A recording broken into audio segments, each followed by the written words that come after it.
Coq. Pour le groupe Liberté et Territoires, la parole est à Monsieur Mchid El Guerab.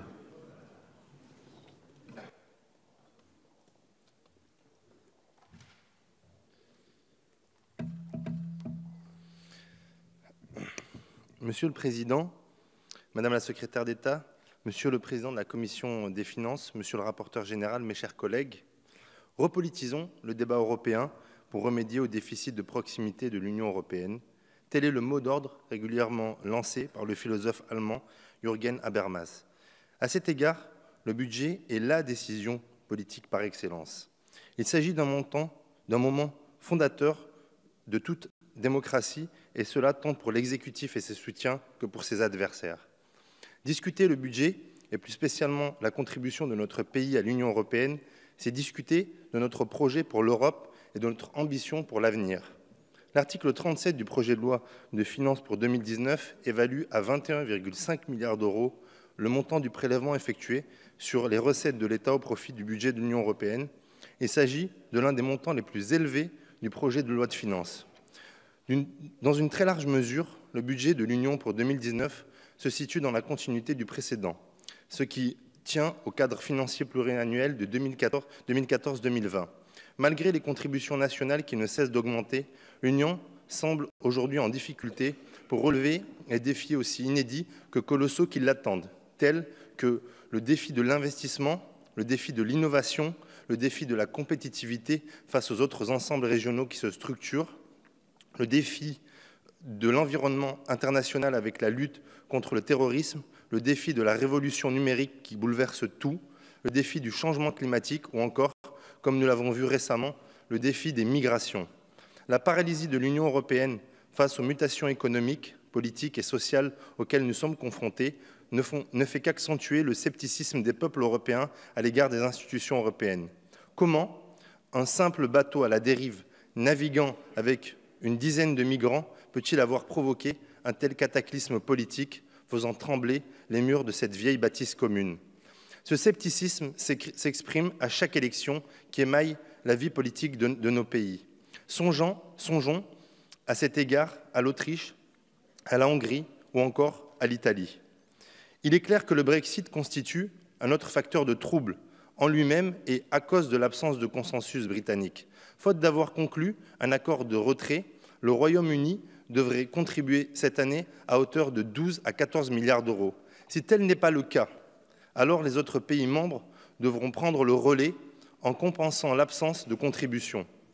En tout état de cause, la France pourrait devoir régler entre 1 et 2 milliards d'euros supplémentaires du fait du départ du Royaume-Uni. Ce serait là la petite cerise sur un gâteau déjà bien fourni. Ces défis et incertitudes ne sont pas neutres. Ils se traduiront d'un point de vue budgétaire. Le projet de budget pour 2019 de la Commission européenne s'élève à 165,6 milliards d'euros en crédit d'engagement et à 148,7 milliards d'euros en crédit de paiement. En d'autres termes, cela correspond, par rapport au budget 2018, à une augmentation de 3,1% en crédit d'engagement et de 2,7% en crédit de paiement. À cet égard, la contribution de notre pays connaît une hausse tendancielle depuis 2 décennies et sa part s'accroît par rapport aux recettes fiscales nettes de l'État. Le montant de celle-ci, constitué du prélèvement sur recettes et de ressources propres, a été multiplié par 5 en 35 ans, passant de 4,1 milliards à 21,5 milliards. Un paradoxe se dessine entre la hausse continue de ce prélèvement au profit de l'Union et la discipline budgétaire prévue par les traités européens. Le budget européen serait donc le seul qui ne s'appliquerait pas à lui-même une forme de rigueur imposée à tous. Cette situation alimente la défiance et il importe au plus haut point de revoir le mode de financement des institutions européennes. Non pas que nous voulions moins d'Europe, mais nous voulons plus et mieux d'Europe. Mieux d'Europe, c'est avoir un regard lucide et précis sur sa situation budgétaire. Il existe une asymétrie conduisant à ce que le Parlement européen se prononce sur les dépenses, tandis que les parlements nationaux ne sont concernés que par les contributions de leurs pays respectifs. Le suivi de l'exécution du budget de l'Union est parfois délicat à effectuer en raison notamment des fluctuations de l'activité économique.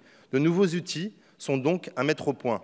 Par-delà les incertitudes, les tensions ainsi que les inévitables décalages entre prévision et exécution, Je tiens à souligner que l'on ne saurait mesurer la portée de la contribution versée par notre pays en se référant seulement au solde net. Notre logique ne saurait être à ce point malthusienne et restrictive, puisque la construction européenne permet justement de susciter une certaine valeur ajoutée, c'est-à-dire des retours pas nécessairement quantifiables. Les interactions existant entre les finances publiques de notre pays et la construction européenne sont bien moins unilatérales qu'on le prétend trop souvent.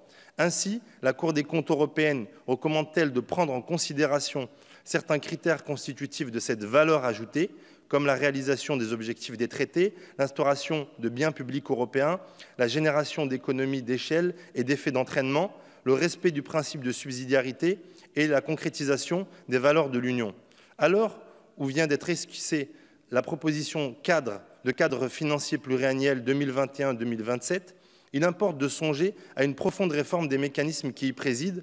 Le Brexit nous offre une occasion historique. Ainsi en va-t-il tout d'abord de la lisibilité et de la transparence du budget de l'Union. Dans ce domaine, bien des efforts restent à faire. Le contrôle parlementaire y gagnerait. Cela est d'autant plus urgent que l'on assistera bientôt à une augmentation très substantielle de la contribution de la France. En effet, l'augmentation annuelle de notre contribution serait de l'ordre de 6,3 milliards d'euros, soit 30% de plus par rapport au cadre financier pluriannuel 2014-2020.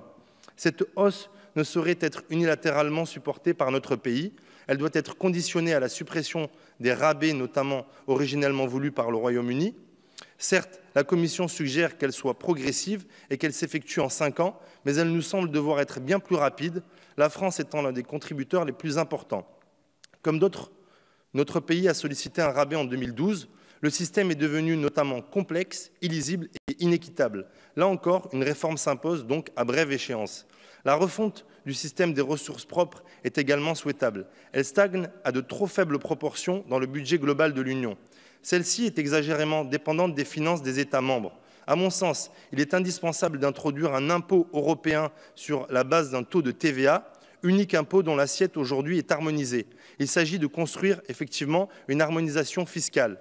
Il convient en outre de réfléchir au rôle et aux priorités du budget européen afin de pouvoir financer les investissements nécessaires à notre croissance, à la modernisation de nos infrastructures ou encore à la transition écologique. Nous devons nous assurer de la cohérence et de l'utilité de certaines dépenses. L'insuffisante mutualisation des dépenses de défense fait peser sur la France le poids de la sécurité du continent et l'effort financier qui s'ensuit. Député des Français du Maghreb et d'Afrique de l'Ouest, j'en sais quelque chose. Le renforcement du Fonds européen de défense est nécessaire, de même que la déduction des coûts liés aux OPEX dans le calcul de notre contribution. Sans plus tarder, songeons également à avoir une vision géostratégique d'ensemble sur la verticale Europe-Méditerranée-Afrique, pour emprunter les mots de notre ami Jean-Louis Guigou, président de l'UPMED. Une plus grande intégration est nécessaire en vue de susciter le développement en Afrique et de soulager le vieux continent de la pression migratoire. À cet égard, il importe de rompre avec l'éparpillement des initiatives en matière d'aide au développement. La France, l'Allemagne et l'Union ne peuvent plus agir de façon séparée. Il faut rationaliser nos actions à l'aide d'une démarche européenne. Ce n'est qu'ainsi que nous pourrons établir une coopération durablement fructueuse. En tant que membre de l'Assemblée parlementaire de l'Union pour la Méditerranée, j'ai pu constater à quel point on manque d'ambition de part et d'autre. Un sommet euro-méditerranéen a été annoncé par le président de la République pour l'été prochain. C'est là une occasion d'entrer dans le vif du sujet de manière pragmatique et concrète. Il importe de restructurer le budget de l'Union européenne en redessinant ses priorités. Ce serait un moyen efficace de recréer de la confiance entre les institutions européennes et nationales ainsi qu'avec les citoyens. Certes, il existe actuellement une volonté de réforme au niveau européen et français. Celle-ci n'est malheureusement pas à la hauteur des enjeux et nous le regrettons. Terminons là avec les rendez-vous manqués. L'Europe doit se transformer. Il faut certes voir dans le Brexit une cassure, mais aussi une opportunité de resserrer les liens entre les pays de l'Union et de relocaliser une partie de la finance et de la gouvernance mondiale. Il faut donc relever le défi constant qui, de Jean Monnet, Robert Schuman, Konrad Adenauer à François Mitterrand, consiste à faire de l'Europe unie une voie mondiale de la paix des nations et de la liberté, ce qui n'a pas de prix, mais a certainement un coût. Pour toutes ces raisons, notre groupe, nouvellement créé, Liberté et Territoires, choisit de s'abstenir sur cet article 37. Merci. Merci, Monsieur Enguerrand.